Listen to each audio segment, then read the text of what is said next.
Yo, what's up kalian para ibu-ibu, balik lagi sama gue Fadlan. Hari ini gue bakal ngebahas Limbus Kento 2.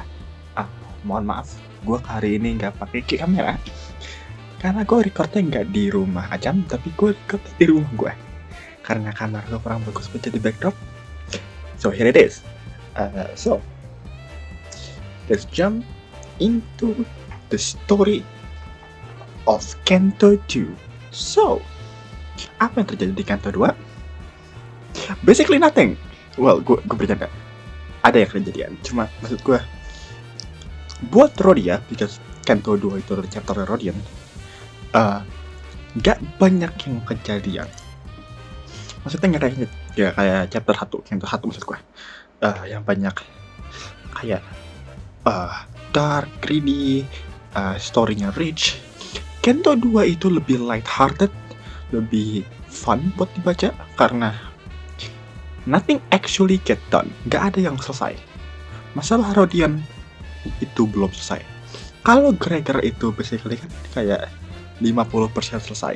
Rhodian enggak sama sekali. Rhodian itu kayak 20% selesai. Karena makanya itu kedua orang itu, Rhodian sama Gregor, mereka itu selalu di develop terus di sepanjang cerita, entah itu di intervalo atau mungkin side story. Itu mereka itu bakal di build sedikit karakternya biar dapat feel-nya gitu buat menyamain sama progresi sinner-sinner yang lain. Anyway, back to the topic. Kento 2, what's happened? So, Vergilius kasih tau kita kalau kita harus ke J-Corp. Apa itu J-Corp? Di mana itu J-Corp? J-Corp itu di District A, B, C, D, E, F, J7? No, District 10, I think. Ya, District 10. Gimana cerita tempatnya J-Corp? Kalau kemarin kita di D-Corp. Di Kento 1 itu kita di D-Corp. Tempat para mutant. But sekarang kita di J-Corp. Tempat para gambler. J-Corp itu terkenal tentang gambling mereka. Mereka itu selalu prioritas mereka adalah kita akan membuat gambling fair. Even though mereka punya power yang punya singularity, mereka punya dua yang bisa unlock something on the conceptual level. Basically, lu punya konsep, mereka bisa lock. Mereka itu banyak banget gambling addict yang ke J-Corp bawa teknologi dari gue lupa company distrik berapa, ntar gue taruh di layar. Itu yang bisa ngebuka any konsep. Dan mereka juga punya satu lagi singularity. Jadi J-Corp punya dua singularity, ngelock konsep sama luck, atau di game itu singkatku basically dipanggilnya tuh wish granting device.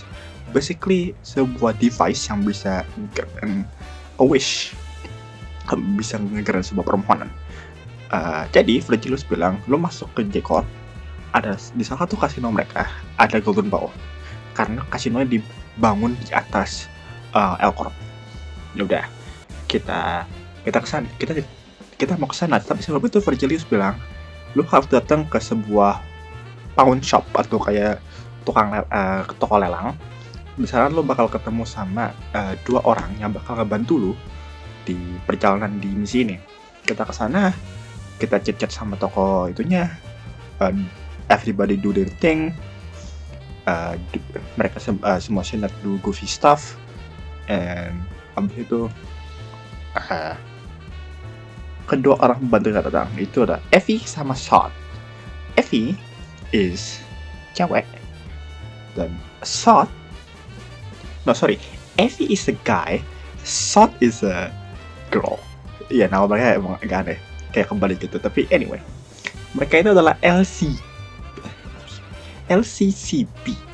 Basically mereka adalah sebuah branch dari LCB, dari Limbus Company, yang ngurusin before sebuah misi kejadian. Jadi di LCB, di Limbus Company itu ada beberapa section. Ada LCA, LCB, which is Limbus Company Boss Department, which is itu kita dan para sinner. Dari LCCA, LCCB. LCCA is the after team. Basically mereka yang ngurus semua hal yang setelah terjadi. Setelah LCB masuk ke sebuah fasilitas dan ambil golden ball. Itu kerjanya LCCA.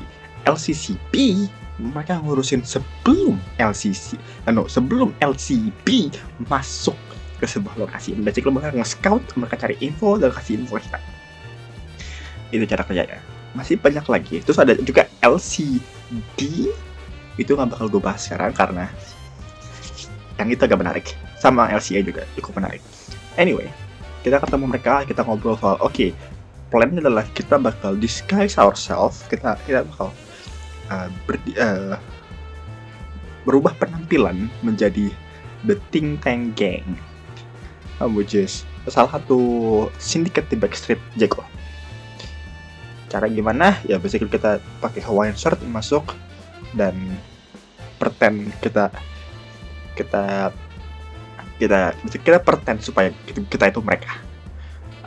Tapi sebelum itu anggota think tanknya actually sempat datang ke tempat Dante, Sinner, episode lagi ngobrol dan wreak havoc. Mereka hancurin berantakan tempatnya dan Don bunuh mereka. Jadi tiba-tiba kita harus war sama think tank gang. Jadi akhirnya ketika Dante sama episode memutuskan bahwa you know what, follow my order. Jadi kita ikutin think tank gang ke tempat bos mereka. Kita bunuh semua anggota think tank gang. Habis itu kita ambil baju mereka dan kita nyelundup ke J-Corp, ke salah satu casino J-Corp buat infiltrasi. Kita nyusup. Nah, the wing granting device itu kita dapat satu. Dari mana dapatnya? Kita ambil dari think tank gang yang kita habis mutilasi tadi. Anyway, jadi setelah itu kita masuk ke casino-nya. Ada beberapa mishap, kayak Don pengen mesen tombol slot cuma nggak jadi, cuma Dante yang mencet. Jadinya Dante kayak dorong Don supaya nggak mencet, cuma malah Dante yang mencet. Terus juga Dante-nya juga udah masang voice granting ya, jadi pas itu tombol dipencet, slot langsung jackpot. Of course, that's not good. Itu nggak bagus. Karena kayak kita baru masuk, kita menang jackpot, otomatis security dari kasinonya tutup dan kayak hey, let me show me your ID, kasih lihat gua KTP lo, basically gitu. Kayak siapa lo?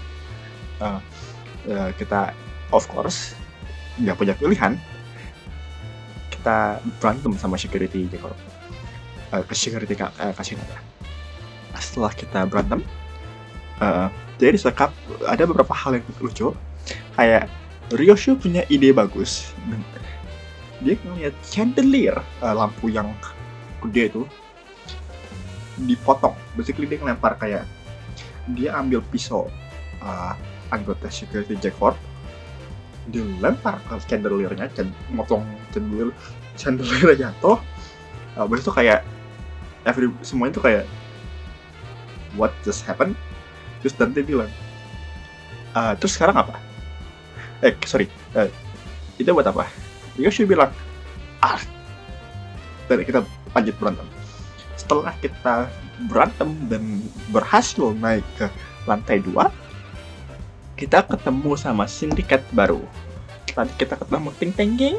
Sekarang selamat, Anda bertemu dengan The Lost Mariachi. Dari namanya itu, kalau misalkan lo nggak tahu, itu basically mereka kayak orang-orang Mexican atau Spanyol. Mereka pakai sombrero, mereka bawa maracas. Basically, motto mereka adalah gambling is a form of art, you need to put your passion into it. Jadi kalau misalkan mereka kalah atau mereka menang, mereka harus show it in some way. Jadi kadang-kadang kalau mereka menang, mereka bakal joget pakai maracasnya. kalau mereka sedih, mereka juga bakal joget pakai maracasnya. Sesuai dengan mood. Nah, setelah kita di sana, kita basically do gambling, dan pada suatu saat kita berantem juga sama mereka.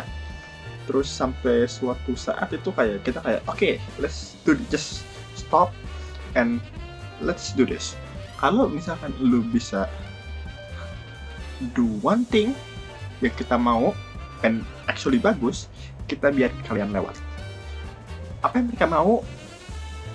Joget pakai maracas. Yes, mereka mau kita atau salah satu dari para sinner buat joget pakai maracas. Dante sebagai manajer ngelihat ke semua sinner mereka, kayak Gregor, terus Gregor kayak, nah, but I have one arm. Mereka semuanya sampai terakhir kita ke Rodia bilang, wait Dante, gue nggak bisa ini. Tapi Sinclair, yes, Rodia nunjuk Sinclair buat joget pakai maracas. Ntar gue kasih di scene-nya. Tapi yang lucunya itu Sinclair itu dikasih kayak preview gitu sedikit buat Kentonnya. Rodian bilang gini soalnya, Sinclair, gue tahu lo itu dari golongan orang kaya. Gue tahu lo pasti masuk sekolah dan lo pasti punya kelas musik.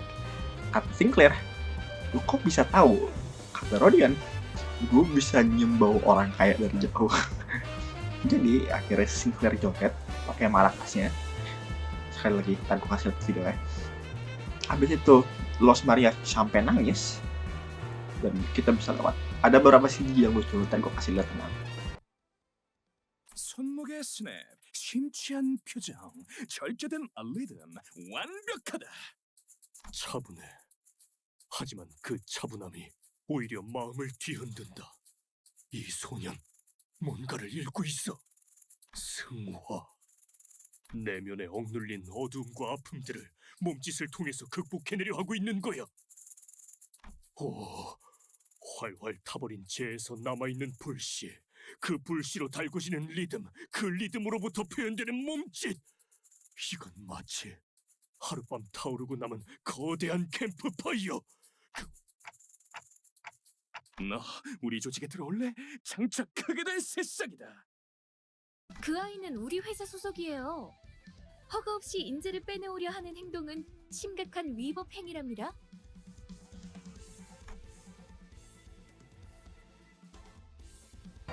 Di lantai berikutnya ketemu sama, gue lupa nama sindikatnya, tapi kita ketemu lagi sama sindikatnya.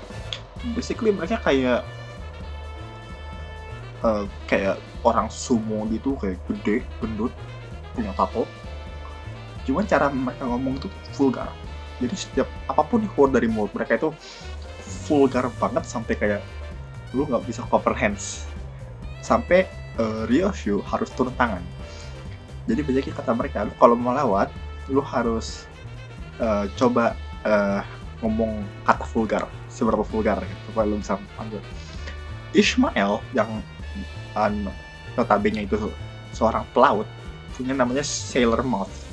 Kalau di Indo itu mungkin kayak mulut pelaut. Jadi kayak kalau pelaut kan kadang-kadang ngomong suara agak kasar gitu kan. Itu nggak mempan. Sampai Ryosu dateng, Ryosu ngomong, dan itu gue nggak bohong, di scene-nya itu disensor. Jadi kayak gue bakal bleep, dan abis itu bleep, dan bleep, dan bleep.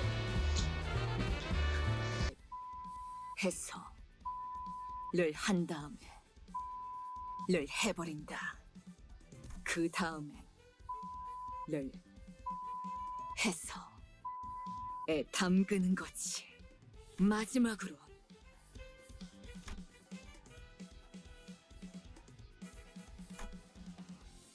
나 방금 살짝 감탄했잖니. 야, 거기서 그걸 그렇게 꺾네. 쇳바닥에 마술사인지 뭐식인가벼? 아니, 악마의 주둥이야 저건. 가히 창의적이다 말하지 아니할 수 없소. 과연 펜 아니지. 혀는 칼보다 강하구려.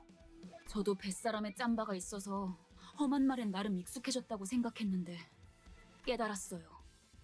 제가 아는 세계는 빙산의 일부분이었네요. Habis itu mereka naik. Habis itu mereka lanjut lagi. Sorry. Mereka naik kan? Iya, mereka naik. Mereka naik sampai kelas berikutnya di mana ini tempat finalnya. Di tempat finalnya itu ada 4 bangku. Itu bangku buat kita yang ngamar jadi Ting Tang Gang. Bangku buat leadernya Los Mariache, which is Aida. Itu cewek. Terus kita punya 1 orang lagi yang bosnya sindikater tadi yang gue bilang tadi, gue lupa nama siapa. Sama Sonya. Oh, Sonya, leader of the EuroDV. Sebelum kita bahas Sonya, kita mundur sedikit. Di saat kita mau masuk ke ruangan itu di elevator, Rodion bilang, "Let me play the game." Kata Rodion, dia sempat ambil sedikit wish granting device dari Ting Tang Gang dan ada sama dia sekarang dan bakal dipakai buat pinjamnya. Jadi sekarang Rodion bakal main poker sama 3 orang tadi. Sonya itu adalah teman lamanya Rodion. Back up a bit. Gue lupa Rodion ini tinggal di distrik mana. Tapi dulu di distrik tempat Rodion, di backstreet tempat Rodion tinggal itu banyak ada landlord yang meras satu neighborhood. Jadi basically rentnya tinggi, terus sering dimintain uang terus, kalau nggak mereka diusir, segala macam. Jadi ada komunitas namanya The EuroDV. Tugas kerjaan mereka ngapain? Basically mereka cari duit buat dibagiin ke tetangga-tetangganya supaya mereka bisa survive di environment itu. Sampai suatu hari Rodion ini kayak gue nggak bisa, ini udah kelewatan. Kita udah begini selama berapa tahun dan gak ada perubahan.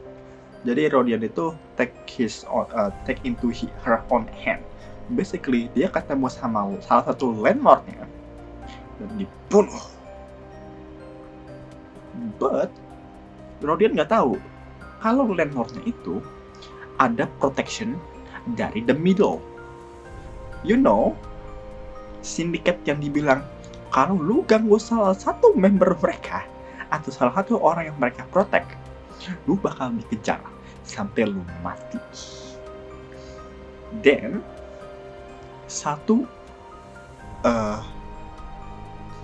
neighborhood, satu perumahan itu dibantai sama The Middle. Kecuali Rodia sama The EuroDV, mereka bisa keluar. Gue lupa mereka keluar bisa. Pakai mereka kayak abis pas mereka lihat itu semua mereka cabut karena kayak we cannot survive this, we better run. Abis itu mereka kembali lagi ke abis flashbacknya. Kita balik lagi ke poker table. Di poker table itu basically Rodion do some tricky move, like dia kayak nyentuh tangannya supaya ada yang mikir kalau dia baru aja nempelin wish granting device-nya, padahal mah wish granting device-nya di tangan sebelah. Terus dicek, terus nggak ada. Soalnya gini, ada peraturan kalau misalkan J-Corp itu gambling harus fair. Jadi kalau misalkan lu asumsi kalau musuh lo itu cheating dan dia nggak cheating, well, consequences. Di term ini orang itu di squish pakai hydraulic. Then fight broke out antara LCB sama di Rosemary Aci. Soalnya itu kabur. Dia basically ke elevator. Kita harus lawan Aida. Setelah kita kalahin Aida dan menang, kita turun ke bawah. Sonya ikut. Here's the thing. Di Kendo 1 kita punya antagonis. Itu Harman. Sonya itu secara teknik bukan antagonis. Sonya itu role-nya masih questionable karena nanti di akhir Sonya ketemu sama Harman. Tapi kayak Sonya tuh kayak hesitate buat kayak gua ini sebenarnya bukan dari tim lo, tapi whatever. Jadi Sonnya itu ngikut kita ke bawah, dan di bawah itu kita lihat beberapa hal yang cukup menarik. Jadi ini kasino, pasti banyak yang ngambil utang. Kalau mereka nggak bisa bayar utangnya, terus kena gimana? Mereka dibawa ke bawah. Di bawah itu basically ada kayak mining site gitu, dimana para gambler yang punya debt sama J Corp disuruh nambang batu atau mineral, gue lupa, di bawah sesuai sama jumlah utang mereka. Jadi setiap pukulan itu anggaplah $1 gitu lah. Yes, mereka harus lakukan itu sebanyak jumlah utang mereka. Di wakala kita harus lawan beberapa guardnya, kita masuk ke dalam. Di dalam itu kita ngeliat LCB branch yang tinggal ada beberapa ethno di sini yang cukup menarik. For information, kita itu ketemu di dalam dungeon itu kita ketemu beberapa abnormality yang lumayan menarik. Kita ketemu You Want to Beat Heartily, terus ada Clippity Cloppity Tapping Away. Ini kayak interesting. You want to get beat heartily, itu abnormality bentuknya tuh kayak toys, kayak mainan gitu, cuma kayak robot gede, dan itu bakal gebukin lu. Mereka itu punya gimmick dimana mereka kalau nyawa mereka hits 0, mereka nggak langsung mati, cuma mereka stop 1, ntar mereka full heal lagi, terus lo harus repeat sampai 4 kali gitu, berapa gitu. Terus ada juga beberapa minionnya, basically yang slave yang nambang buat ganti utang mereka itu juga kena efek dari abnormality-nya, dimana mereka tuh jadi kayak toy soldier gitu. Terus kita ketemu sama Clippity Cloppity Tapping Away. Ini agak interesting karena ini tuh adalah pink shoe, aberration-nya red shoe kalau gue nggak salah. Pink shoe itu cukup interesting. Jadi pink shoe itu itu kan cuma sepatu doang. Dan sepatunya itu dipakai sama you want to get beat heartily. Jadi sepatunya tuh kayak ngambil kontrol Abno sebelumnya. Terus sekali lagi mereka punya bawahan yaitu slave yang tadi gue bilang itu, cuma sekarang versi pink shoe. Di bawahnya lagi kita ketemu final boss chapter ini. Saat kita masuk, yang kita lihat adalah mansion gede terbuat dari ice. Selamat datang di layer bossnya. Kita masuk, kita ketemu para miner yang kebeku, badannya kebeku. Ada yang cuma baru kayak kaki sama tangan sedikit, ada yang udah sampai kaki doang, ada yang udah sampai kaki semua, jadi kaki mereka cuma satu karena nempel, terus sama tangan mereka juga lumayan beku, sampai ada yang hampir literally semua. Kita masuk terus. Di sini tempat yang gue bilang kita dikasih tahu sedikit soal Rodion story yang landlord itu. Ini kita dikasih tahu dari sini ya. Habis itu setelah masuk lagi, kita akhirnya ketemu sama Golden Bow-nya. Kita literally ada di depan manornya. Kita bisa lihat di belakang manor itu ada goa. Itu ada Golden Bow. Tapi sebelum kita bisa masuk goanya, something shaky happen. Rumahnya ngangkat, manornya itu keangkat dan nge-reveal sebuah kaki. Yes, kaki es yang bakal nginjek lu setelah 4 turn di selama 1 wave. Terlalu lama. Lo pasti bertanya, terus kita nggak lawan Epno-nya? Yes, buat Kento 2 lu nggak lawan Epno-nya langsung, lu buying time lawan Epno-nya. Jadi setiap boss itu pasti punya gimmick. Kento 2 itu gimmicknya adalah Epno ini bakal nginjek lu setelah 4 turn kalau misalkan lu diem di satu wave terlalu lama. Kasih itu gimmicknya. Dan lu mau tahu siapa Abnonya? Oh boy, Abnonya adalah The Baby Yaga. Yes, is Baba Yaga.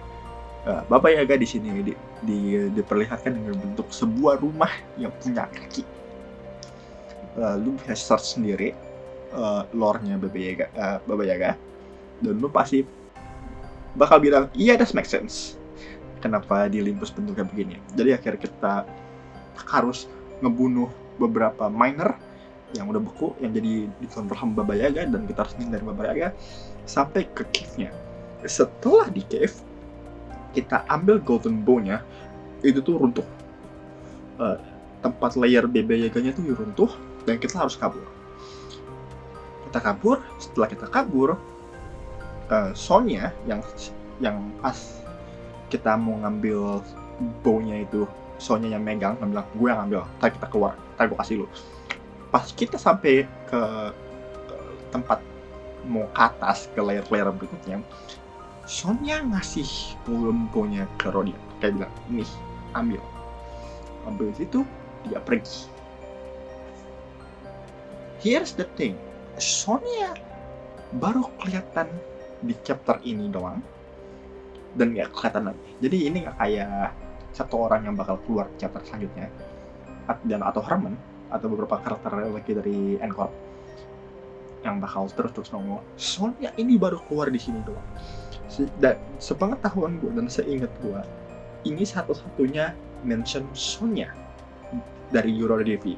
The problem is, nanti setelah Kento 6 di event namanya TKT atau Time Killing Time, kita ketemu organisasi lagi di T-Corp yang namanya juga Euro DV. Nah, gue gak bakal ngebahas lebih lanjut soal itu karena belum saatnya, tapi kita back dulu ke Kento 2. Setelah kita ambil golden bow-nya, kita keluar, dan akhirnya kita selamat dari Baba Yaga dan J-Corp dan segala macam. Kita kembali ke bus, Virgilius ambil bow-nya, dan we clear the mission. Ini adalah misi pertama yang successfully.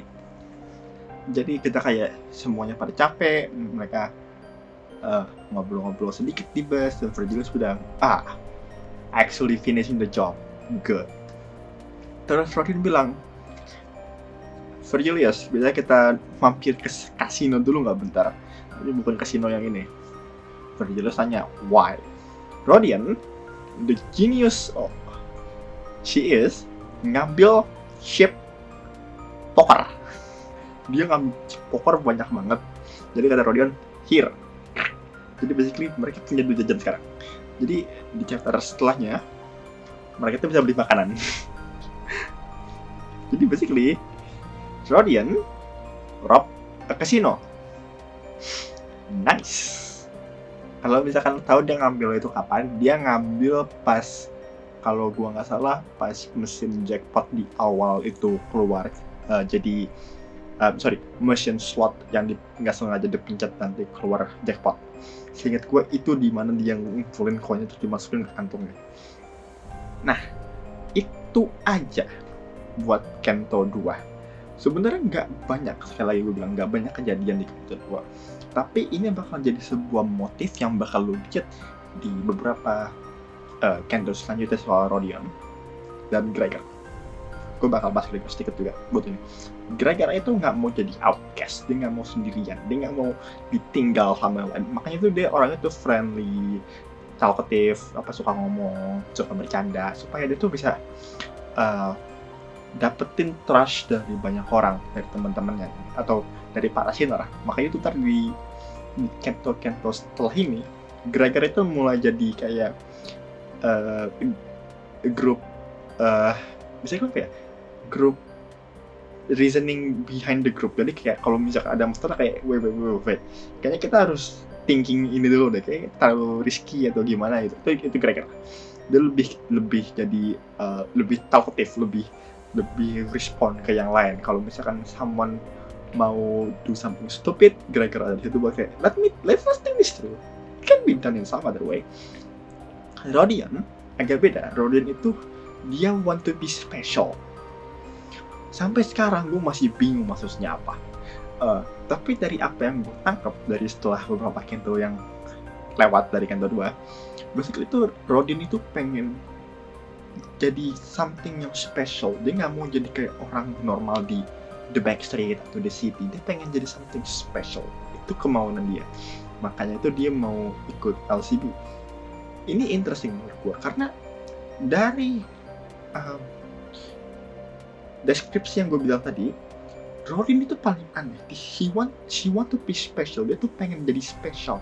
Maksudnya kita nggak tahu specialnya kayak gimana. Dan ini jadi bakal menarik di pas kita ke TKT lagi. Karena itu agak sedikit bahas Rodia juga.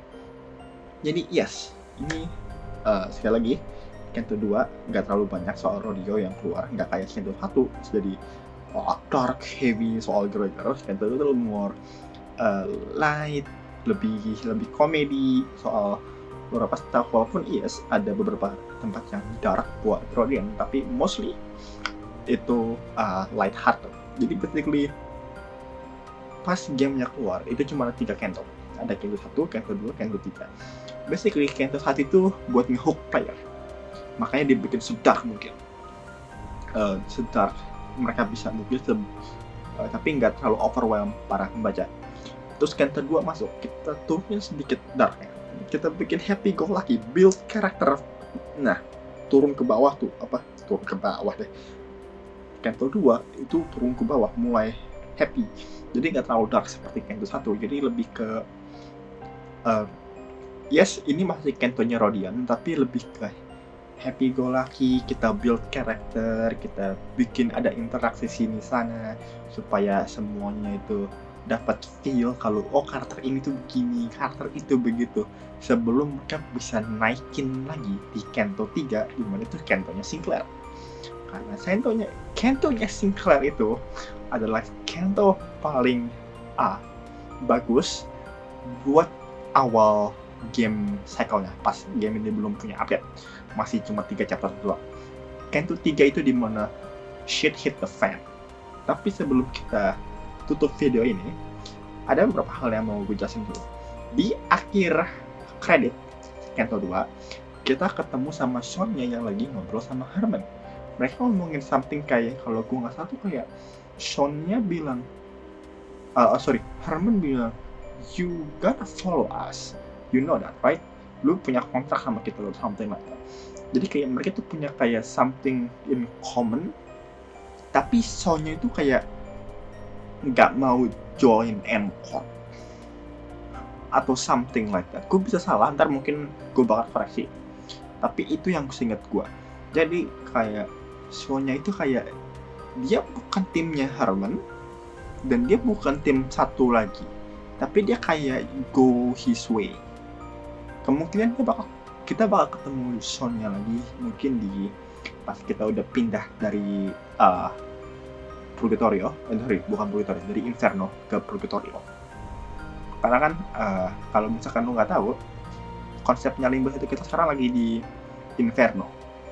Setiap itu Inferno itu punya Kentos, which is Parasiner chapter. Nanti setelah Inferno kita bakal ke Paradiso, which is bukan Paradiso, kita bakal ke Purgatorio, Purgatory. Dari Inferno ke Purgatory dan bakal ke Paradiso.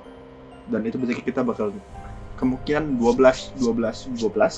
Jadi total seharusnya ada sekitar 36 Kento dan beberapa set story, beberapa interval. Jadi itu aja yang mau gua bahas buat Kento 2. Sekali lagi gue mohon maaf nggak ada kamera, jadi gue bakal kasih video gameplay Limbus, dan mungkin kalau misalkan ada CG yang mungkin bakal gue kasih lihat ke kalian. Jadi itu aja dari gue. Jangan lupa like, comment, dan subscribe, dan kasih tau gue di komen di bawah gue mau ngapain lagi. Soalnya abis ini kemungkinan gue bakal lanjut buat nulis script buat Kento 3, dan bakal ada satu video lagi yang gue bikin soal sebuah game yang telah menarik gua.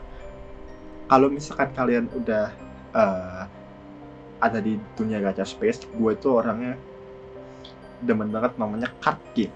Masalahnya belum ada yang game card game yang ngehook gue setelah beberapa tahun setelah Vanguard sama Shadowverse. Jadi kalau kalian lihat sini sana dan lihat something soal card game dan gacha game, kalian mungkin tahu game apa yang maksud. Tapi ya, itu aja dari gue Fadlan. Sampai jumpa di video selanjutnya. Bye bye.